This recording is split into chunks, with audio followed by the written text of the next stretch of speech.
की थी कि स्वास्थ्य मंत्री से हमारी मुलाकात हो, हमारी बातों पे चर्चा की जाए, लेकिन हमें पता चला हमारे जो 2 MP यहाँ पे आए थे, उन 2 MPs ने बात की थी कि भाई आशा वर्कर्स के डेलीगेशन को बातचीत का समय मिले, लेकिन वो हमें यहाँ पे सूचित करके गए कि आज स्वास्थ्य मंत्री सदन में है ही नहीं कि उनको बात ना करनी पड़ जाए, इसीलिए वो संसद छोड़ के भी भाग गए हैं, आज यहाँ पे है नहीं। लेकिन कोई बात नहीं, यहीं रहेंगे और बात तो उनको करनी पड़ेगी। बात उनको तब करनी पड़ेगी जैसे हम राज्यों के अंदर संघर्ष करते हैं। यहाँ पे कॉमरेड सिंधु ने बताया कि किस तरह से हम लड़ के यहाँ पे पहुंचे हैं। महाराष्ट्र की बहनों ने कितनी लंबी हड़ताल की, आंध्र प्रदेश के अंदर कितना लंबा आंदोलन हुआ, यहाँ पे मध्य प्रदेश की हमारी बहनें बैठी हैं, कितना लंबा उनका आंदोलन हुआ, जेलों तक में बंद कर दी गई वो बहनें, लेकिन वो जेलों में डटी, उसके बाद डटी रही आंदोलनों में और आंदोलन को जीत के साथ खत्म किया। यहाँ पे हरियाणा की आशा वर्कर्स बैठी हैं जिन्होंने हरियाणा की सड़कों पे अपना एकजुटता का शानदार परिचय दिया और वो लड़ी और लड़के वो जीत हासिल करके यहाँ पे आके बैठी हैं। हमारी जम्मू कश्मीर की बहनों ने बताया कि वो पहाड़ों में, हमारी उत्तराखंड की बहनों ने बताया कि वो कितने पहाड़ हैं, किस तरह से वो पहाड़ चढ़ के जाती हैं और वहाँ पे काम करती हैं, और वो आंदोलनों में भी जब आते हैं तो वो पहाड़ों को चढ़ के उनको आंदोलनों में आना पड़ता है और वो तमाम बहनें लगातार आंदोलन कर रही है। लेकिन सवाल ये है कि जब हम राज्य सरकारों के पास जाते हैं तो राज्य सरकारें हमें कहती है ये लो 500 रुपए बढ़ा देते हैं आपके, ये 1000 रुपए बढ़ा देते हैं आपके, इससे ज्यादा तो हमारे पास बजट नहीं है। आपकी स्कीम तो जो है केंद्र की स्कीम है, आपको पक्का तो केंद्र की सरकार करेगी।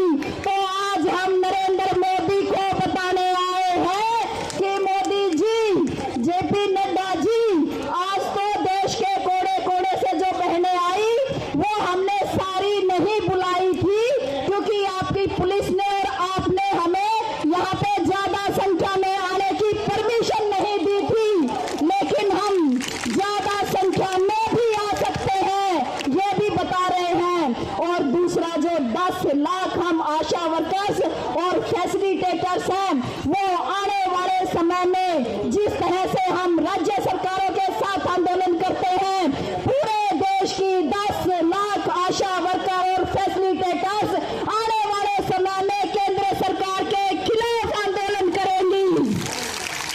कॉमरेड सिंधु ने बताया मांग हमारी एक जैसी है। आंगनबाड़ी की स्कीम को 50 साल हो गए हैं, मिड डे मील की स्कीम और NHM की स्कीम एक साथ शुरू हुई थी, हमें भी 19 साल हो गए हैं काम करते हुए, लेकिन हमारी बात नहीं सुन रही है सरकार।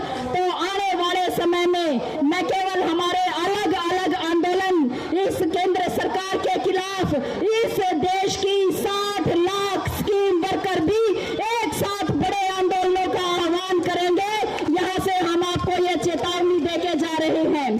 साथ में हम ये मांग करते हैं कि अभी आने वाला जो बजट सत्र है, आने वाले बजट सत्र के अंदर इन स्कीमों के जो बजट है वो बढ़ाया जाना चाहिए, NHM के बजट में बढ़ोतरी होनी चाहिए और आशाओं का जो इंसेंटिव है उसमें भी बढ़ोतरी होनी चाहिए, हमारा फिक्स वेतन भी होना चाहिए, आप हमें पक्के कर्मचारी का दर्जा भी दो। हम बजट सत्र तक इंतजार करेंगे और बजट सत्र में यदि सरकार की तरफ से NHM के लिए बजट नहीं बढ़ाया जाता है, हमारा वेतन केंद्र सरकार की तरफ से नहीं बढ़ाया जाता है, तो बड़े आंदोलनों का आगाज होगा।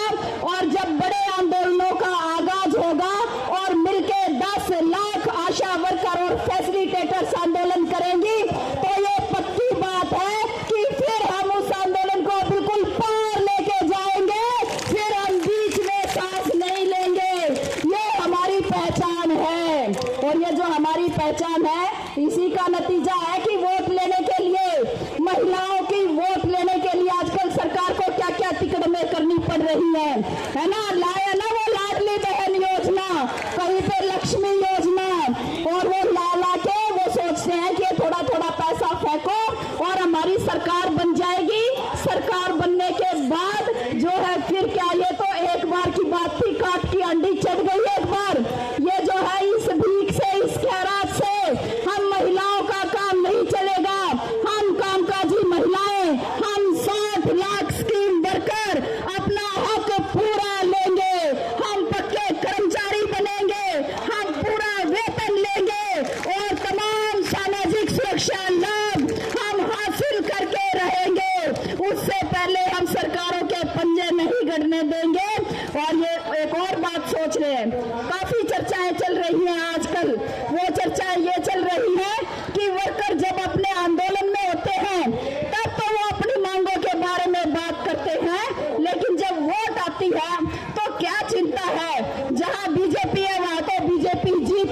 जाती है। कुछ लोग वोट डाल देते हैं, कुछ को बहला फुसला लेते हैं, कुछ को पैसा बांट देते हैं, कुछ को और थोड़ी बहुत धोखाधड़ी कर लेते हैं और इकड़म तिकड़म करके हम चुनाव जीत जाते हैं। तो हम ये बता रहे हैं कि ये जो मुद्दे सरकार आप उठा रहे हो ये जनता के बुनियादी मुद्दे नहीं है। और इन मुद्दों से ये जो हिंदू मुसलमान की लड़ाई करवा के आप देश के अंदर गृह युद्ध छेड़ना चाहते हैं और आप सोचते हैं कि देश की जनता आपस में लड़ लड़ के मर जाएगी और हमारे पास कोई अपना मुद्दा लेके नहीं आएगी, तो ये आपका वहम है। असली मुद्दा रोजी रोटी का मुद्दा है। इंसान है, उसको भूख लगती है और उसको अपने जीवन के साधन जरूर चाहिए। इसका कोई विकल्प नहीं है, इसका कोई भी विकल्प नहीं हो सकता है। इसका विकल्प एक ही हो सकता है कि हम सबको पक्का कर्मचारी बनाया जाए, हमारे बच्चों के पास अच्छा रोजगार हो, हमारे बच्चों के लिए अच्छी शिक्षा का प्रबंध हो, हम बीमार पड़े तो हमारे लिए अच्छे इलाज की सुविधा हो। इन मुद्दों का और कोई विकल्प नहीं हो सकता। ये हमारे बुनियादी मुद्दे हैं और इन बुनियादी मुद्दों के लिए पहले भी कहा जाता था ये मोदी झुका को नहीं। किसानों ने 13 महीने तक अपने दिल्ली के बॉर्डर्स पे बैठ के मोदी को झुकाया। मोदी ने माफी मांग के कहा हमसे गलती हो गई, हम तीनों काले कानून वापस लेते हैं। इसी तरह से देश का मजदूर जब खड़ा होगा फिर भी उनको झुकना पड़ेगा।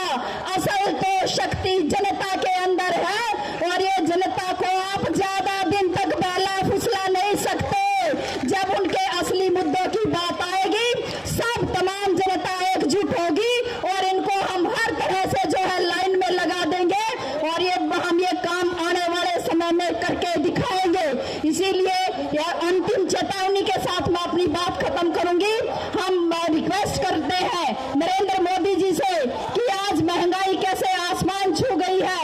ये क्या आपका कानून है, ये क्या आपका तरीका है कि आपने 2005 में आशाओं के लिए कुछ इंसेंटिव तय किए और 2005 में इंसेंटिव तय करके आप उन इंसेंटिव को रिवाइज करना भूल गए, उनमें कभी बढ़ोतरी ही नहीं की। आपने 2012 में आशाओं के लिए इंसेंटिव तय किए, फिर उसके बाद आप उसमें बढ़ोतरी करना भूल गए।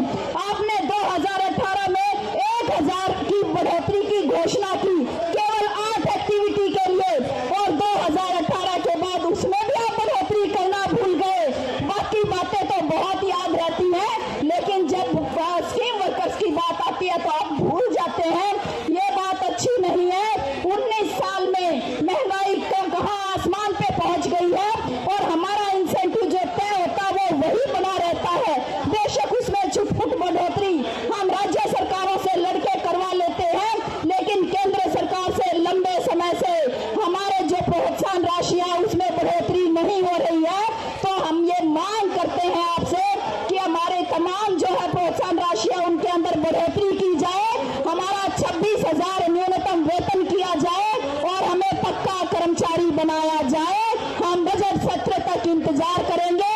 यदि ये नहीं होता है तो उसके बाद हम एक लंबी लड़ाई की तैयारी करेंगे और देश की तमाम 10 लाख आशा वर्कर्स और फैसिलिटेटर्स सरकार के साथ आर पार की लड़ाई करने के लिए तैयार हैं। इसी आह्वान के साथ और इसी अपील के साथ मैं अपनी बात खत्म करती हूँ। आप सबने मेरी बातचीत सुनी।